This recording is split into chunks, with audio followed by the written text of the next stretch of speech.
Purihin ang Diyos, kayong anghel niya, hipanin niyo ang trumpeta. Araw at gabi, sambahin niyo ang Diyos, bituin nagninig. Sambahin niyo ang Diyos, dagat, bundok, hanaman at hayop, purihin niyo ang Diyos. Purihin ang Diyos, kayong gawa niya, gumawit ng bagong kanta. Purihin ang Diyos, kayong anghel niya, hipanin niyo ang trumpeta.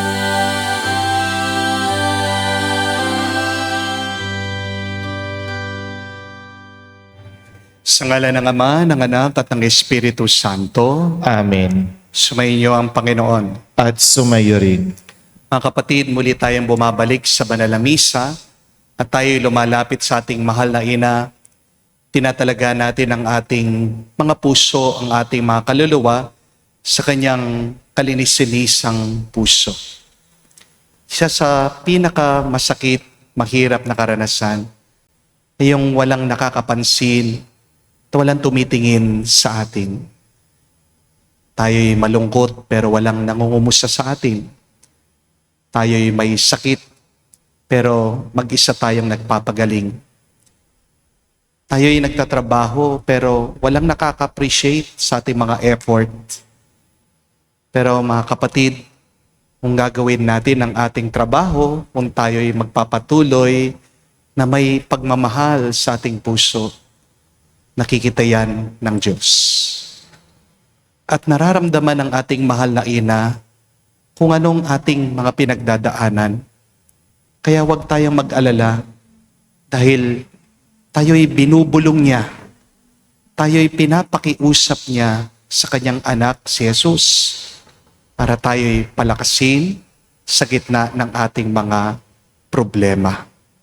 At para tayo ay makita muli na karapat-dapat makatanggap sa mga banal na misteryo, muli tayong magpakumbaba, hilingin natin ang kanyang awa. Inaamin ko Sa makapangyarihang Diyos at sa inyo mga kapatid, na lubha akong nagkasala sa isip, sa salita, sa gawa, at sa aking pagkukulang. Kaya isinasamo ko sa mahal na Birheng Maria, sa lahat ng mga anghel at mga banal, at sa inyo mga kapatid, na ako'y ipanalangin sa Panginoong ating Diyos. kaawaan tayo na makapangyarihang Diyos, patawarin tayo sa ating mga kasalanan, at patnubayan tayo sa buhay na walang hanggan. Amen. Panginoon, kaawaan mo kami. Panginoon, kaawaan mo kami. Kristo, kaawaan mo kami. Kristo, kaawaan mo kami. Panginoon, kaawaan mo kami. Panginoon, kaawaan mo kami. Manalangin tayo. Ama naming makapangyarihan, kaming gumugunita sa mahal na Birhen Maria ay humihiling na iyong pagbigyan pakundangan sa kanyang pagdalangin upang kami pagindapating tumanggap mula sa abot-abot na kaloob mo sa pamagitan ni Jesucristo kasama ng Espiritu Santo magpa sa walang hanggan. Amen.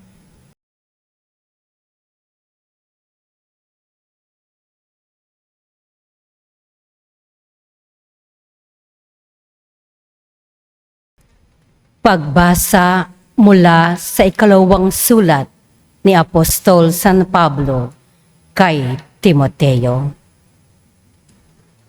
Pinakamamahal, inuutusan kita sa ngalan ng Diyos at ni Kristo Jesus na hahatol sa mga buhay at mga patay, alang-alang sa kanyang pagparito at paghahari. Ipangaral mo ang salita ng Diyos, napapanahon man o hindi.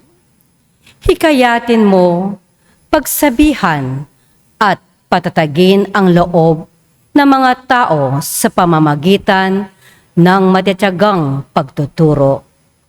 Sapagkat darating ang panahong Hindi na nila pakikinggan ang wastong aral.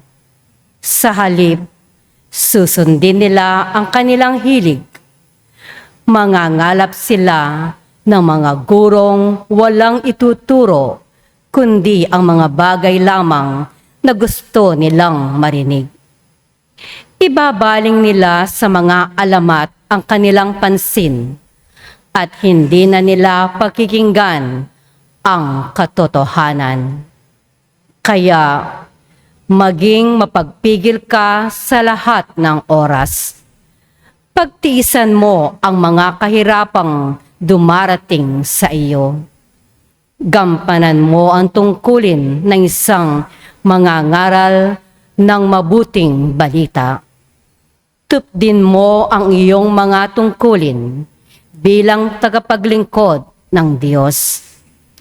Ako'y iaalay na. Dumating na ang oras ng pagpanaw ko sa buhay na ito. Puspusan akong lumaban sa paligsahan. Natapos ko na ang dapat kong takbuhin. Nanatili akong tapat sa pananampalataya. Kakamtan ko na ang korona ng pagtatagumpay. At sa araw na yaon, ang Panginoon na siyang makatarungang hukom ang magpuputong sa akin ng korona. Hindi lamang sa akin, kundi sa lahat ng nananabik sa muli niyang pagparito. Ang salita ng Diyos. Salamat sa Diyos. Patuloy kong isasaysay ang dulot mong kaligtasan. Patuloy kong isasaysay ang dulot mong kaligtasan. Tunay akong nagpupuri buong araw. Akin ngayong ihahayag ang taglay mong karangalan. Ngayong ako'y matanda na, huwag mo akong babayaan. Katawan ko'y mahina na, kaya ako'y huwag iiwan. Patuloy kong isasaysay ang dulot mong kaligtasan. Ako naman samantala ay patuloy na aasa. Patuloy na magpupuri, pupurihin ka tuwina. Pagkat ikaw ay dakila, patuloy kong isasaysay. Maghapon kong ihahayag ang dulot mong kaligtasan. Patuloy kong isasaysay ang dulot mong kaligtasan. Pagkat ikaw, Panginoon, ay malakas at dakila, ang taglay mong katangi ay ihahayag ko sa madla. Sa pulpa sa pagkabata, ako'y iyong tinuruan. Hanggang ngayoy sinasambit ang gawa mong hinangaan. Patuloy kong isasaysay ang dulot mong kaligtasan. Tutugtugin ko ang alpat, pupurihin kitang tunay. Pupurihin kita, O Diyos, dahil sa iyong katapatan. Mga imno ng papuri sa alpa ko'y tutugtugin. Iuukol ang tugtog sa iyo, banal ng Israel. Patuloy kong isasaysay ang dulot mong kaligtasan.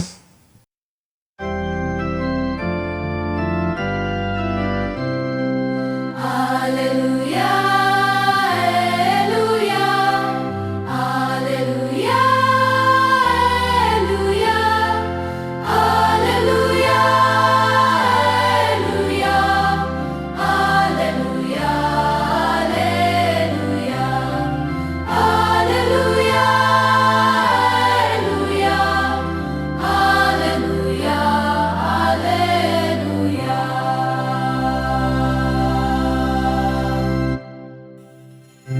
Mapalad ang mga dukha na tanging Diyos na lumikha ang pag-asa at adhika.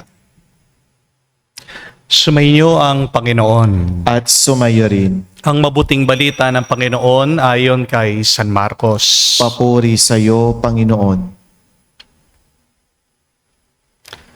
Nung panong yun, sinabi ni Jesus sa kanyang pagtuturo, "Mag-ingat kayo sa mga eskriba na mahilig maglalakad ng may mahahabang kasuotan at natutuwang pagpugayan sa mga liwasan.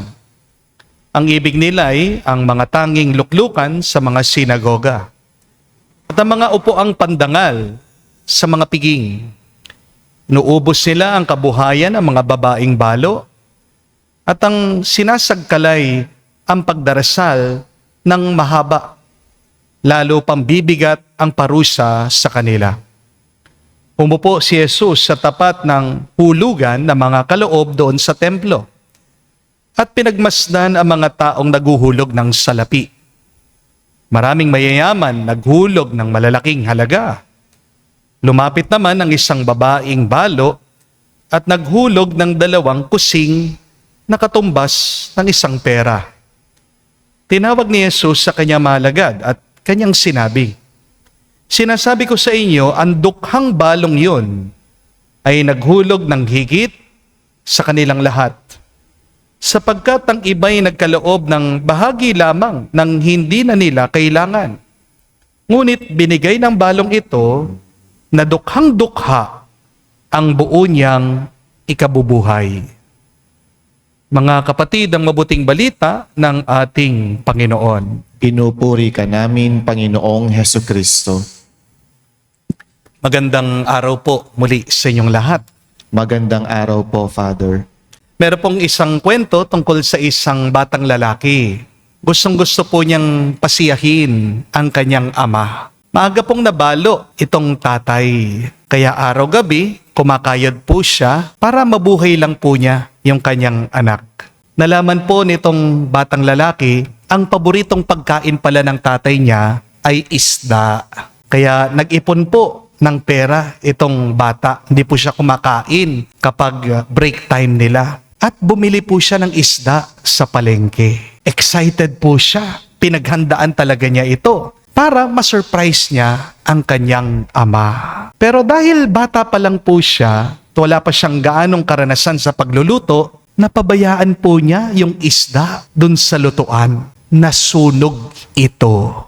Umusok po sa bahay. At ang makita po ng batang kanya niluluto, nalungkot po siya. Naging negro yung isda.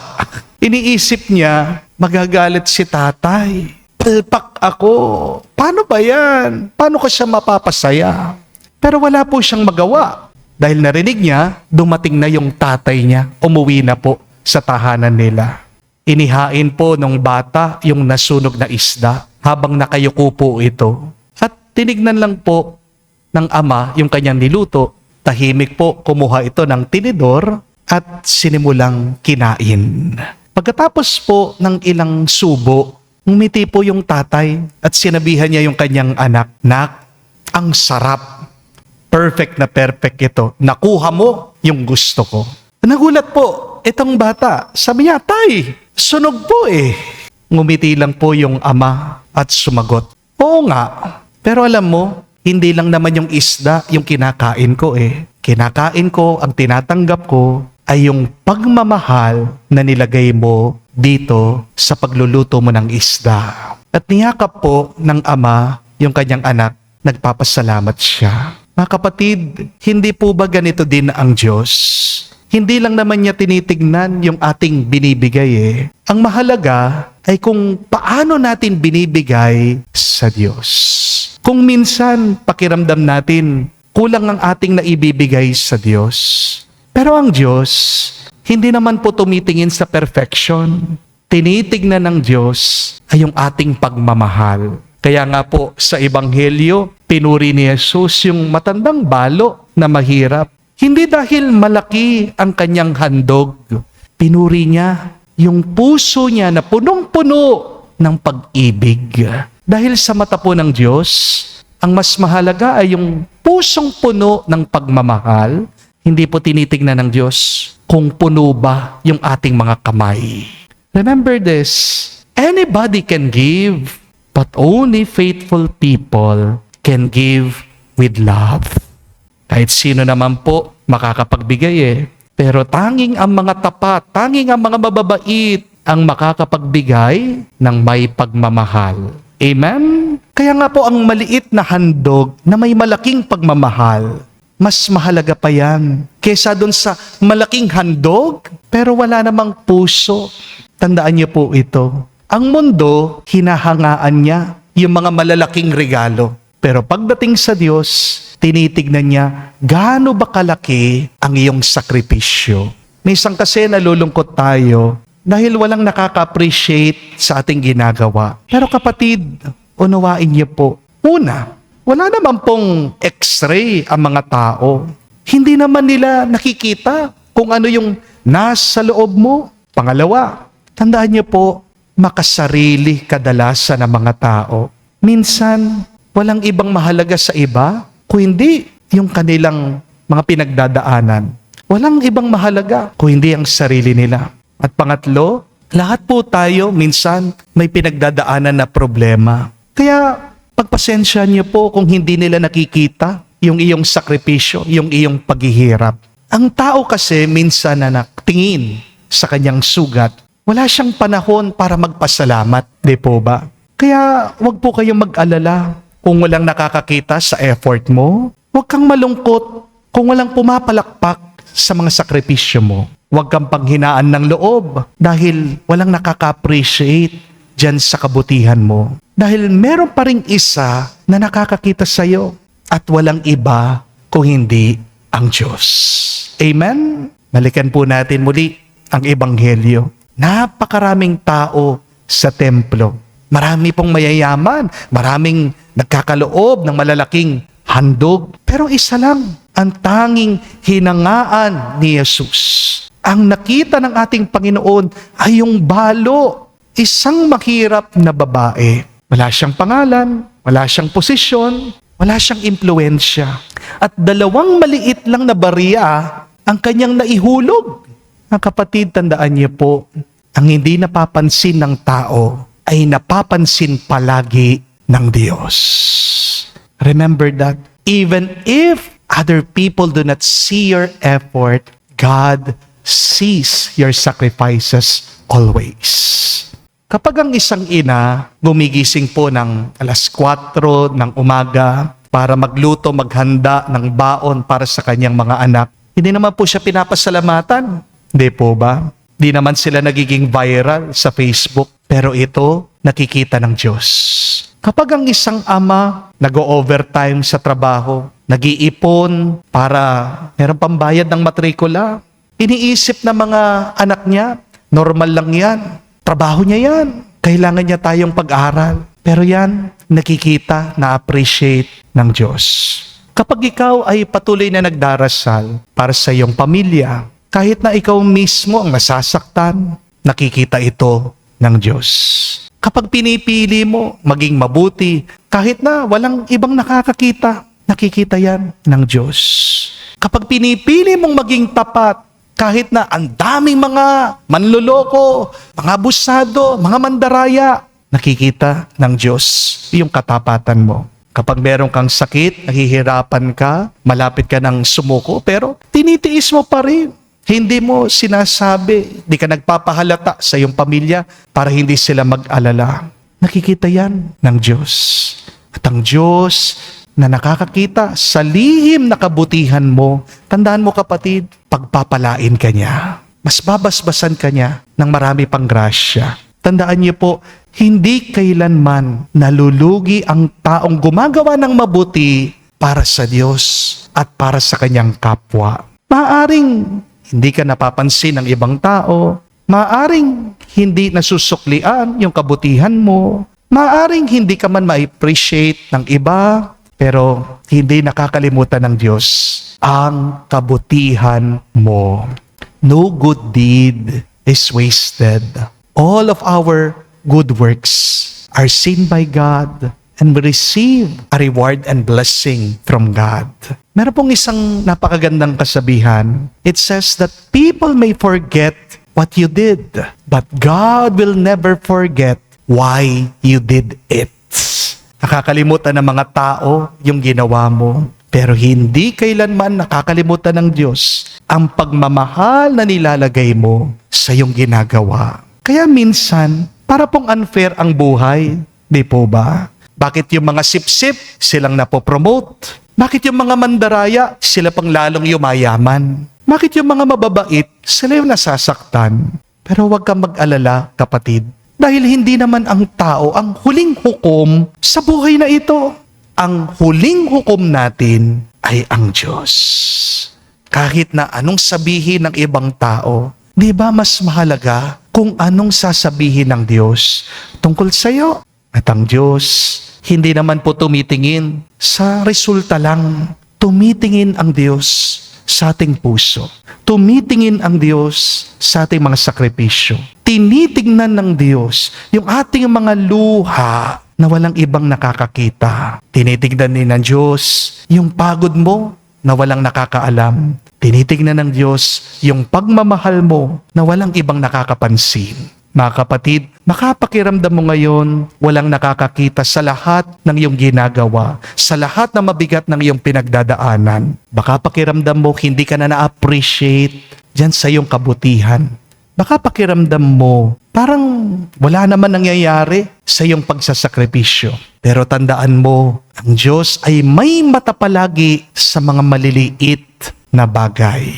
Kung si Jesus ang ating Panginoon, nakita niya yung 2 barya na hinulog nung mahirap na balo. Nakikita din niya yung araw-araw mong dasal na binubulong mo sa Kanya. Nakikita din niya yung luha na hindi mo pinapakita sa iyong pamilya. Nakikita din niya yung puso mo na patuloy na lumalaban, yung puso mo na patuloy na nagmamahal kahit na ito'y sugatan na. At balang araw, magugulat ka na lang, kapatid, ang mga bagay na akala mo maliit o walang kwenta, yan ang napakalaki, napakahalaga sa mata ng Diyos.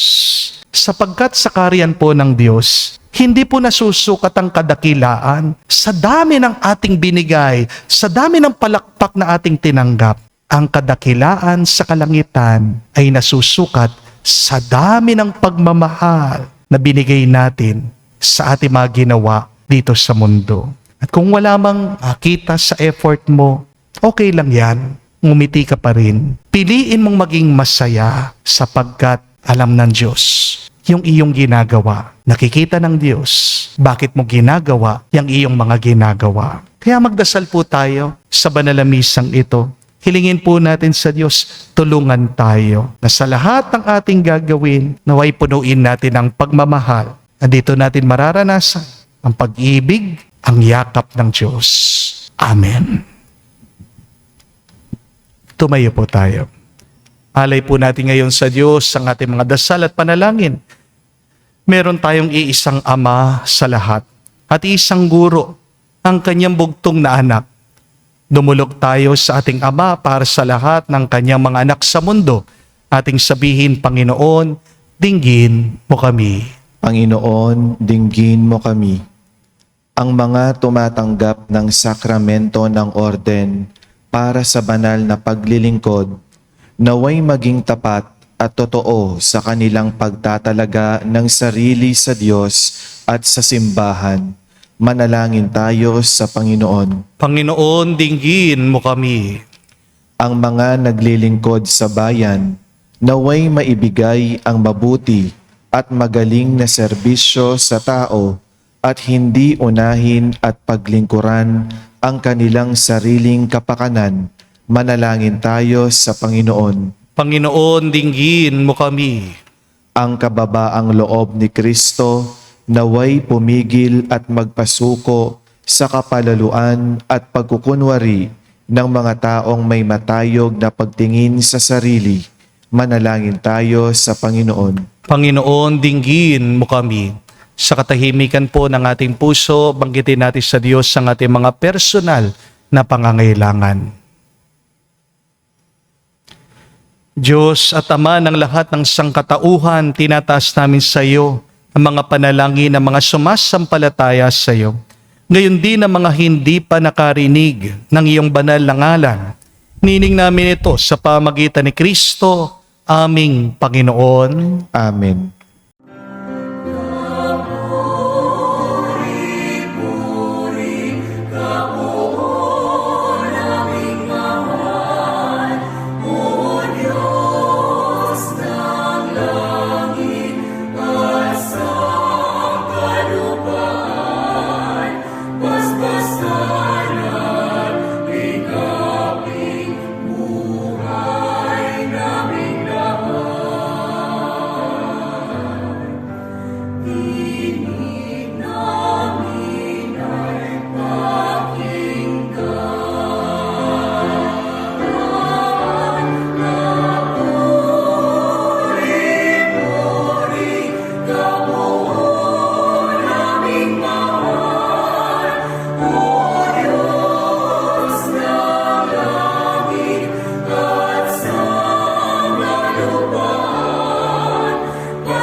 Manalangin kayo mga kapatid para ang ating mga paghahain ay kalugdan ng Diyos amang makapangyarihan. Tanggapin nawa ng Panginoon itong paghahain sa iyong mga kamay, sa kapurihan niya at karangalan sa ating kapakinabangan at sa buong sambayanan niyang banal.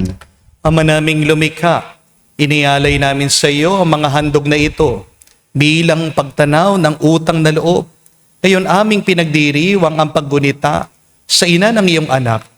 Marapatin mong maganap ang pagpapalitan ng iyong kaloob at ng aming handog upang makapakinabang kami sa iyong ibayong pagtubos sa pamagitan ni Jesucristo kasama ng Espiritu Santo magpa sa walang hanggan. Amen. Sumainyo ang Panginoon. At sumayo rin. Itaas sa Diyos sa inyong mga puso at diwa. Itinaas na namin sa Panginoon. Pasalamatan natin ang Panginoong ating Diyos. Marapat na siya ay pasalamatan.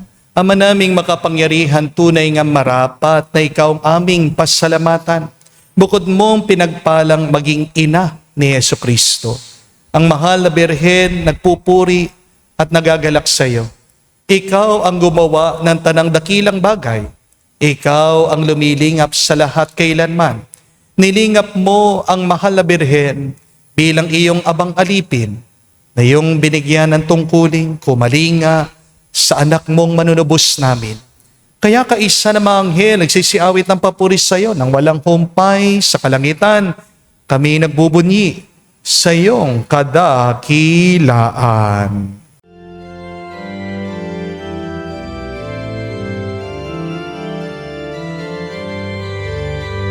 Santo, Santo, Santo, Panginoong Diyos ng mga hukbo, napupuno ang langit at lupa ng kadakilaan mo. Hosana, Hosana, sa kainasan, pinagpalang na paririto sa ngalan ng Panginoon. Hosana, Hosana, sa kainasan.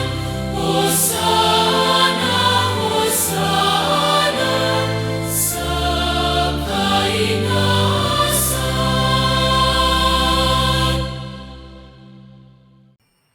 Ama naming banal, ikaw ang bukal ng tanang kabanalan. Kaya't sa pamagitan ng iyong Espiritu, gawin mong banal ang mga kaloob na ito upang para sa amin maging katawan at dugo ng aming Panginoong Jesucristo. Bago niya pinagtiis ang kusang loob na maging handog, hinawakan niyang tinapay, pinasalamatan kanya, pinaghati-hati niya yon, inabot sa kanyang malagad at sinabi, "Tanggapin ninyong lahat ito at kanin. Ito ang aking katawan na ihahandog para sa inyo."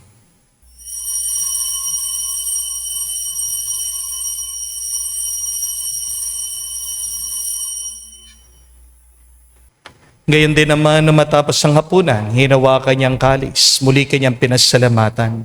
Nabot niyang kalis sa kanya malagad at sinabi, "Tanggapin ninyong lahat ito at inumin. Ito ang kalis ng aking dugo, ng bago at walang hanggan tipan. Ang aking dugo na ibubuhos para sa inyo at para sa lahat, sa ipagpapatawad ng mga kasalanan. Gawin ninyo ito sa pag-alaala sa akin."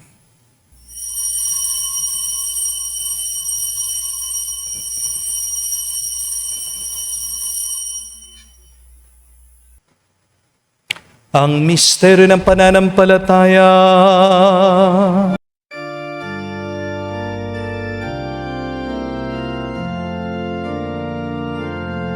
Si Kristo ay namatay, si Kristo ay nabuhay,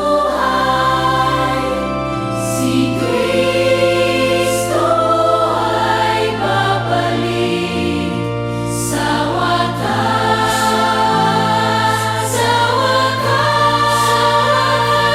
sa wakas ng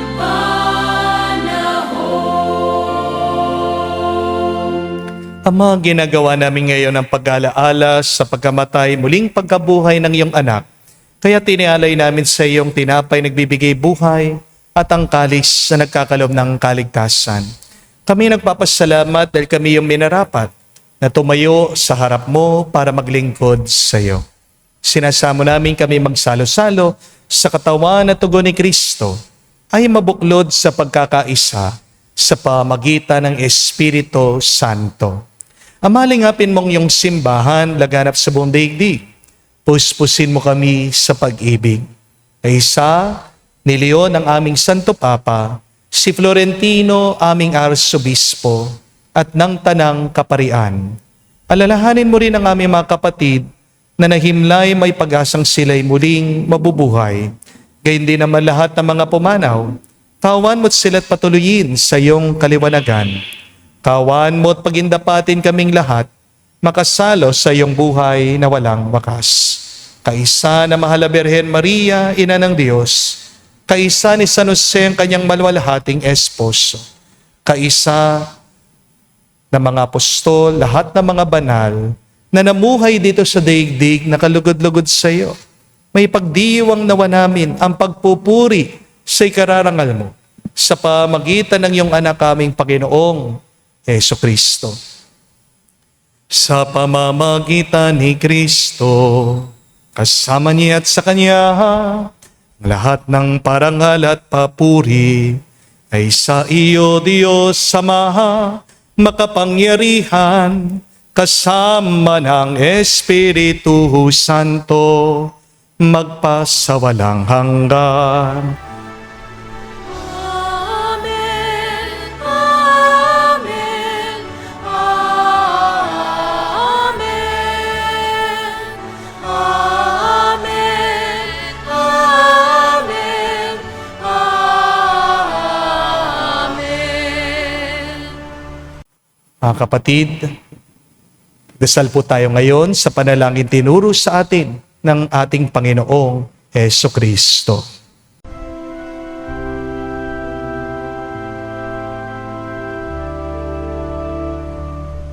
Ama namin, sumasalangit ka, sambahin ang ngalan mo, mapasa amin ang kaharian mo, sundin ang loob mo dito sa lupa para nang sa langit. Bigyan mo kami ngayon ng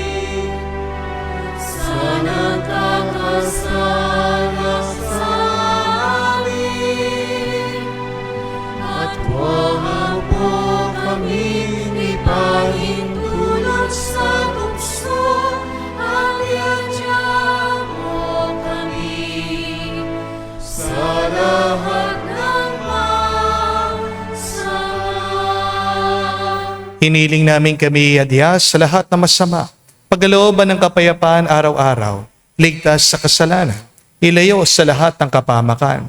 Samantalang aming pinanabikan ang dakilang araw ng pagpapahayag ng tagapagligtas naming si Heso Kristo. Sapagkat iyo ang kaharian at ang kapangyarihan at ang kapurihan magpakailanman. Amen. Panginoong Heso Kristo, sinabi mo sa mga apostol, kapayapaan ang iniiwan ko sa inyo. Ang aking kapayapaan binibigay ko sa inyo. Tunghayan mo ang aming pananampalataya at huwag ang aming pagkakasala. Pagkalooban mo kami ng kapayapaan at pagkakaisa ayon sa iyong kalooban. Kasama ng Espiritu Santo, magpa sa walang hanggan. Amen. Kapayapaan ng Panginoon ay laging sumainyo. At sumayo rin. Magbigayan po tayo ngayon ng kapayapaan sa bawat isa. Piso niyo po, kapayapaan po sa inyong lahat.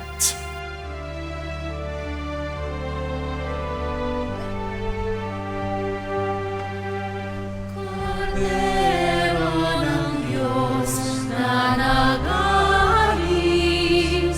ng mga kasalanan ng sanlibutan, maawa ka sa amin. Maawa ka sa amin. Kordero ng Diyos na nag-aalis ng mga kasalanan ng sanlibutan, maawa ka sa amin. Maawa ka sa amin. Kordero ng Diyos na nag-aalis ng mga kasalanan ng sanlibutan, ipagkaloob mo sa amin ang kapayapaan.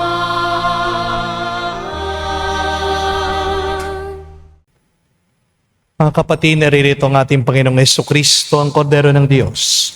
Siya nag-aalis sa mga kasalanan ng sanlibutan. Mapalad tayong lumalapit sa piging ng Kordero. Panginoon, hindi ako karapat-dapat na magpatuloy sa iyo, ngunit sa isang salita mo lamang ay gagaling na ako.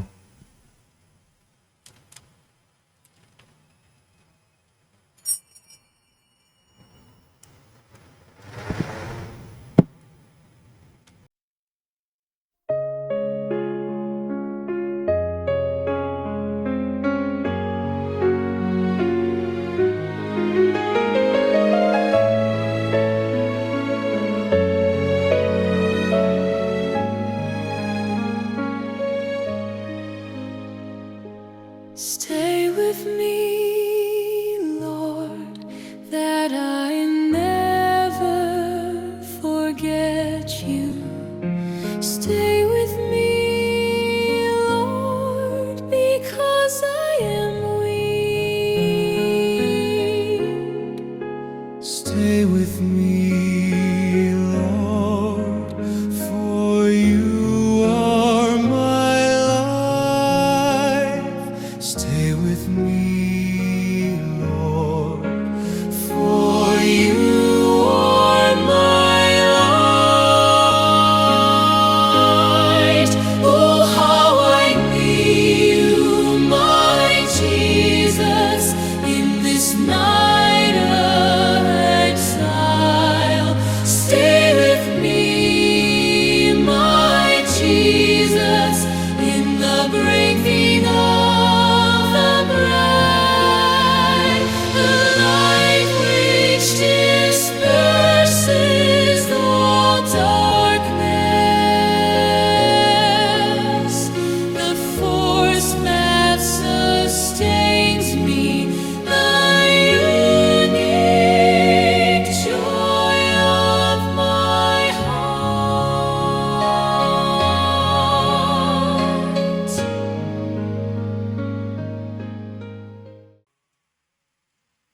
Manalangin tayo. Ama namin mapagmahal, kami nagsalo-salo sa banal na pakikinabang ay nakikiusap na pakundangan sa paggunita namin. Sa mahal na Birhen Maria, marapatin mong kami makadulog sa iyong piging sa kalangitan. Sa pamamagitan ni Jesucristo kasama ng Espiritu Santo, magpa sa walang hanggan. Amen. Inaanyayahan ko po kayo ngayon na ilagay ang inyong mga kanang kamay sa inyong mga dibdib at sabay-sabay po nating dasalin ang miraculous prayer of Padre Pio for the quick recovery and healing of the sick. Heavenly Father, I thank you for loving me. I thank you for sending your Son, our Lord Jesus Christ, to the world to save and to set me free. I trust in your power and grace that sustain, restore me. Loving Father, touch me now with your healing hands. For I believe that your will is for me to be well in mind, body, soul, and spirit. Cover me with the most precious blood of your Son, our Lord Jesus Christ, from the top of my head to the soles of my feet. Cast out anything that should not be in me. Root out any unhealthy and abnormal cells.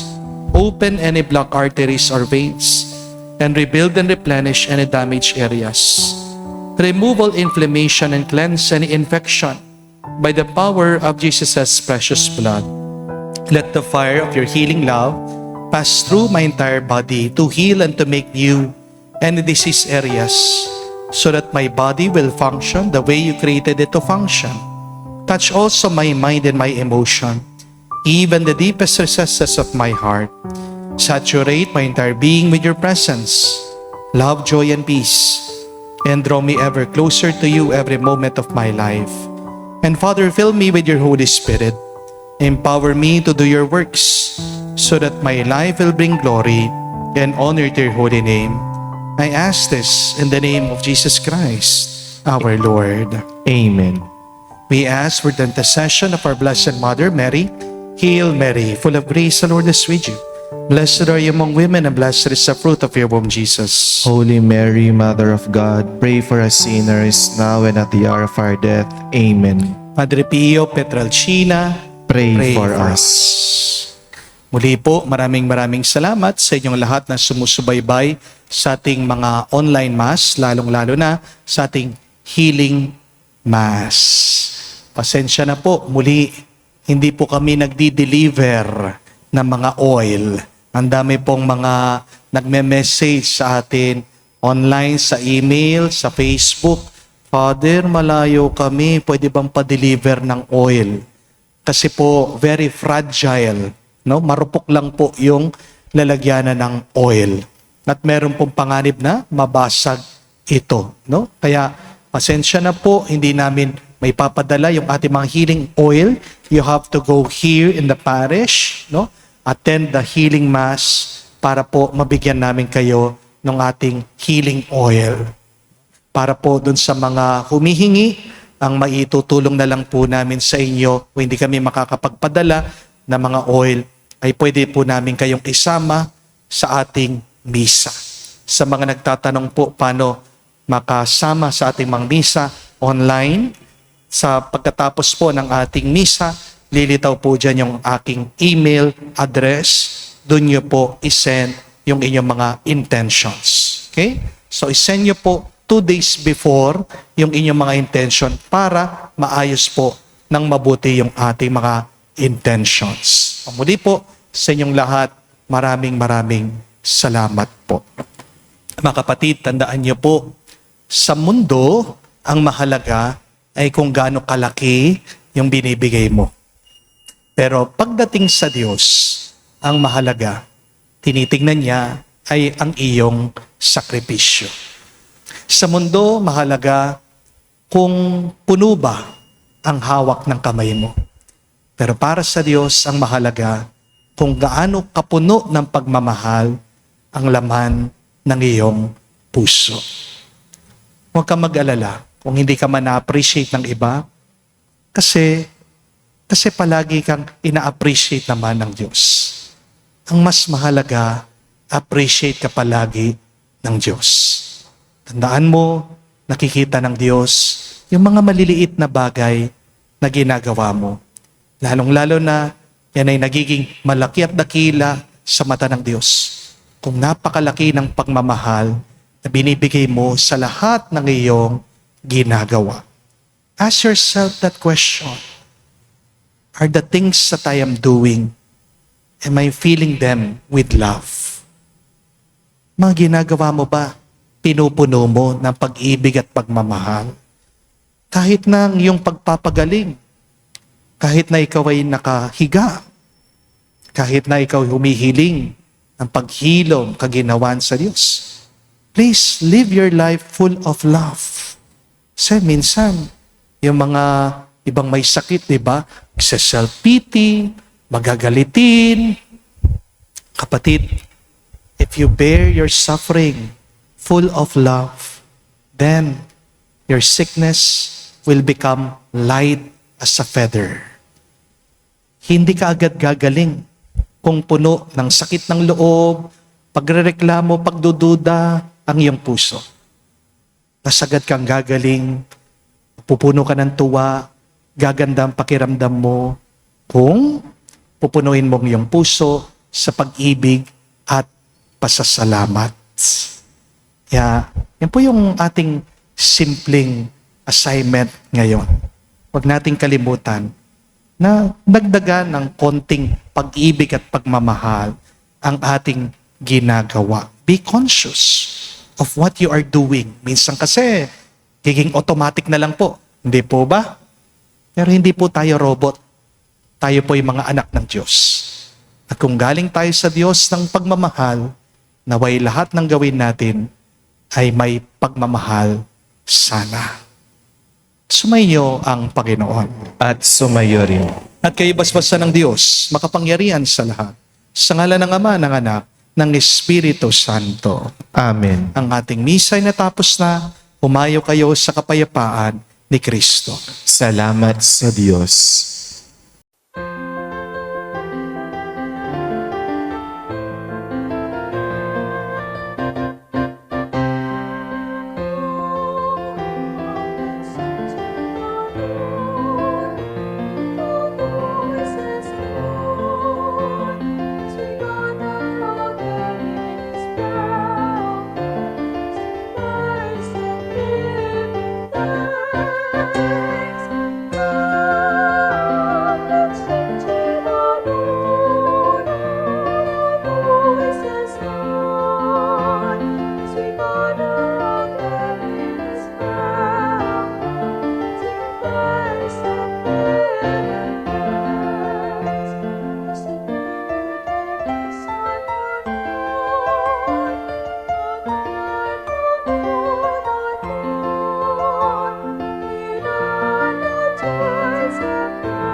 sa